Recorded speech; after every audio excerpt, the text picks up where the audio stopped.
Welcome, and take a slow breath before we begin, because today we're talking about how to improve your memory in just 7 days. In a calm, natural way, without stress, pressure, or forcing your brain to work harder than it needs to. If you've ever walked into a room and forgotten why you went there, struggled to remember names, or read something only to forget it a few hours later, you're not broken, and you're not bad at remembering things. Most people think memory problems mean their brain is weak, but that's not true. The real issue is that we were never taught how memory actually works, and modern life keeps our minds scattered, rushed, and overloaded. Research shows that memory isn't about intelligence or age as much as it's about attention, emotion, and repetition. When those three things work together, your brain remembers almost automatically, and when they don't, forgetting is completely normal. Over the next few minutes, I'll guide you through a simple process you can practice every day for 1 week. Each part gently trains your brain to notice more, store information better, and recall it with less effort. Let's start by slowing things down just a little, because memory begins with attention. If something never fully enters your awareness, your brain has nothing solid to remember. Right now, try this. Notice the feeling of your feet touching the floor, or the weight of your body where you're sitting. This small act of noticing is important, because your brain remembers what it pays attention to. A famous study from Harvard found that nearly half of our waking life is spent mentally elsewhere, and when the mind wanders, memory suffers. So for the first part of this 7-day practice, the focus is simple awareness. Not intense focus, not concentration that feels tiring, just gentle presence. When you learn something new, pause for 2 seconds before moving on. Let your eyes rest, feel your breath, and silently acknowledge, I'm noticing this. This tiny pause signals to your brain that the information matters. It's like tapping someone on the shoulder before speaking, instead of talking while they're distracted. Imagine reading a sentence and then briefly closing your eyes and picturing it. You're not memorizing yet, you're just letting it land. On day 1 and day 2, this alone can improve memory more than people expect. Many forget because they rush, not because they lack ability. Now let's move into something just as important, emotion. The brain remembers feelings far better than facts. Think about a moment from your childhood. You probably don't remember every detail, but you remember how it felt. Neuroscience shows that emotion activates the amygdala, which helps tag memories as important. This is why boring information fades quickly, while meaningful moments stay vivid. So instead of trying to force yourself to remember, we gently add emotional weight. Not drama, just personal relevance. When learning a name, connect it to a feeling or image. If someone named Sarah makes you smile, imagine her name written in warm light. If you're studying information, ask yourself one quiet question. How does this connect to my life, even a little? Notice how your body reacts when something feels useful or interesting. That subtle response helps your brain hold on. A real-world example comes from medical students, who often struggle with memory overload. Studies found that students who connected facts to patient stories remembered far more than those who memorized lists. The information didn't change, but the emotional context did. Your brain works the same way.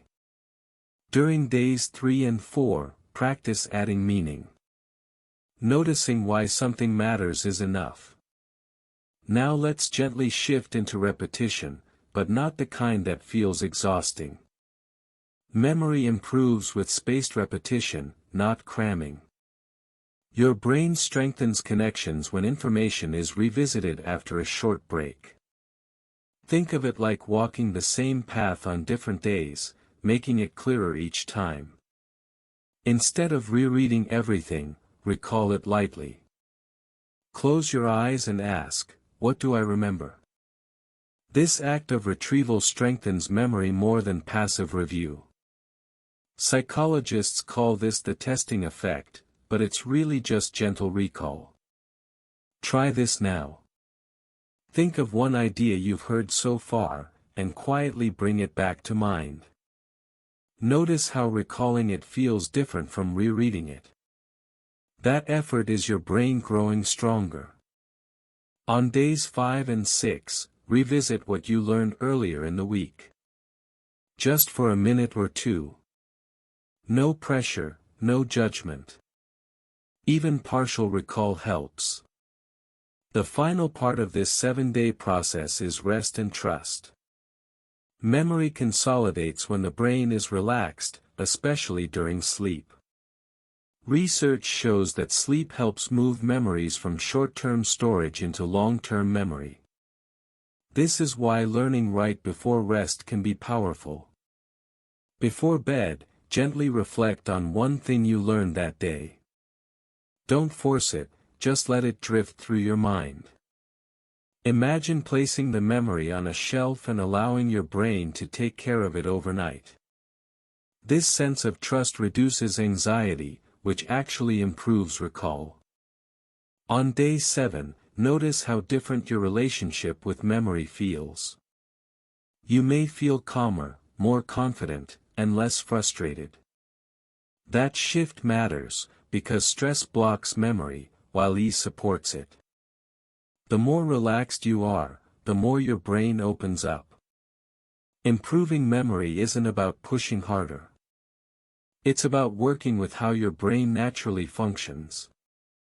If you practice noticing, adding gentle emotion, recalling lightly, and resting well, your memory will keep improving. Not just for 7 days, but long after. Stay patient with yourself. Small daily actions create lasting change.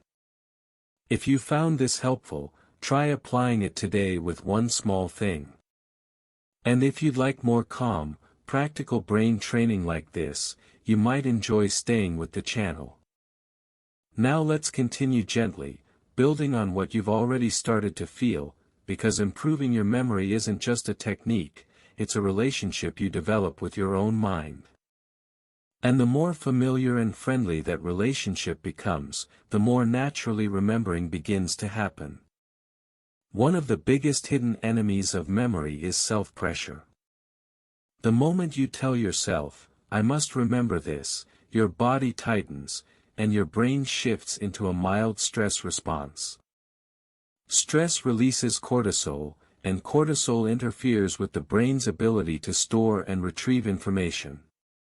This is why memory often disappears during exams, conversations, or moments when we care the most. So part of this 7-day reset is learning how to remove urgency. Memory works best when it feels invited, not demanded. Try this the next time you want to remember something.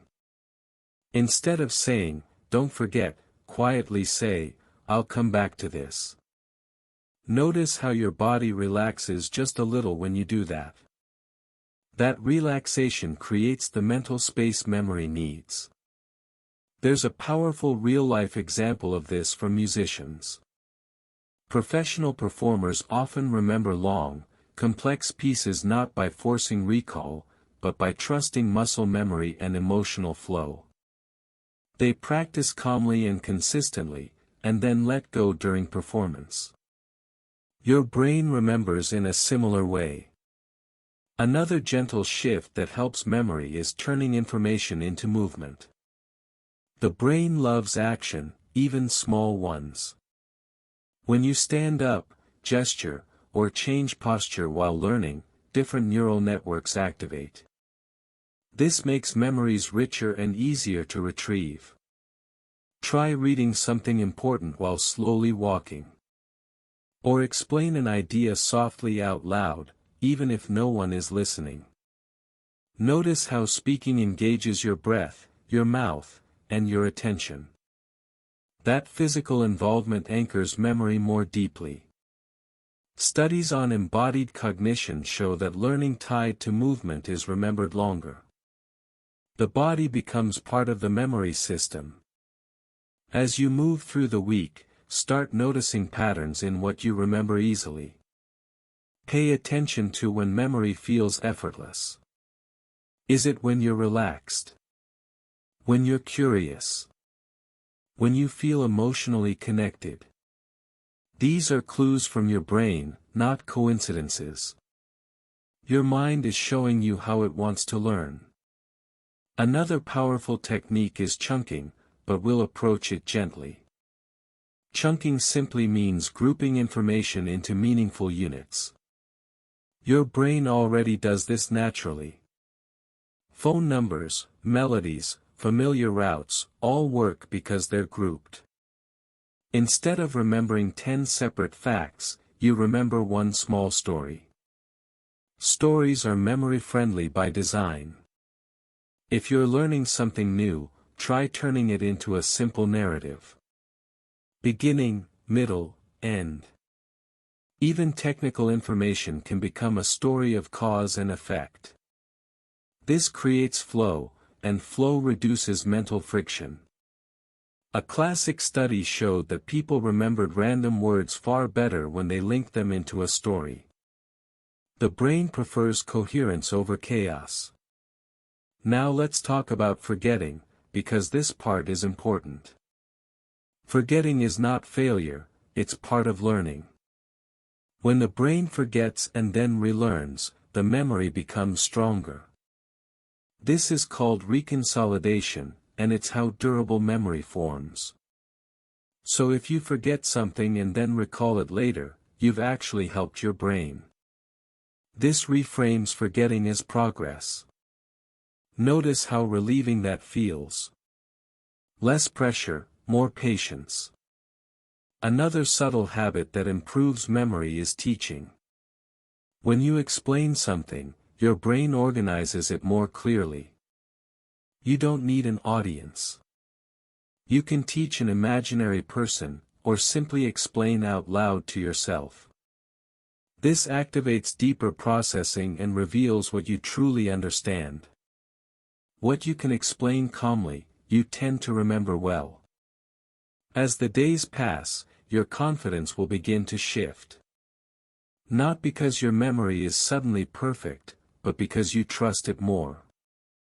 Trust reduces anxiety, and reduced anxiety improves recall. This positive loop is powerful. On the final day, take a quiet moment to reflect. Think about how your attention feels compared to before. Notice whether learning feels lighter. Notice whether remembering feels less forced. These changes may be subtle, but they compound. The brain responds to consistency, not intensity. You don't need to practice everything every day. Just 1 or 2 gentle habits are enough. A pause before learning. A moment of meaning. A soft recall. Rest. That's the system. Simple, human, effective. Memory improves when life slows just enough for the brain to breathe. And you can give it that space, starting today. If you keep practicing this week after week, you'll notice something surprising. You'll start trusting yourself more in conversations, work, and learning. That confidence changes how you show up in the world.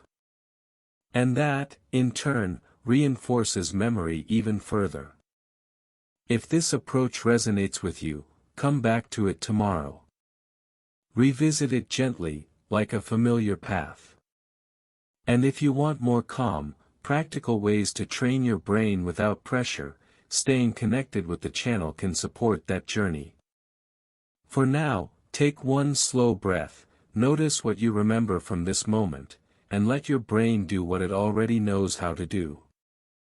Before we finish, take a quiet moment and notice how you feel right now. Not rushed, not pressured, just a little more settled than before. That calm state is where your memory grows best. Not through force, but through gentle attention and trust. If you keep practicing these small habits, even for a few minutes a day, your brain will continue to adapt. Remembering will feel more natural, more reliable, and less stressful over time. You don't need perfection. You only need consistency and patience. Try applying one of these ideas today, maybe by pausing before you learn something new, or softly recalling it later. Let that be enough for now. If you found this helpful and want more calm, motivating brain training like this, you're always welcome to stay connected with the channel. New videos are here to support your focus, memory, and mental clarity. For now, take a slow breath, trust your mind, and carry this calm with you into the rest of your day.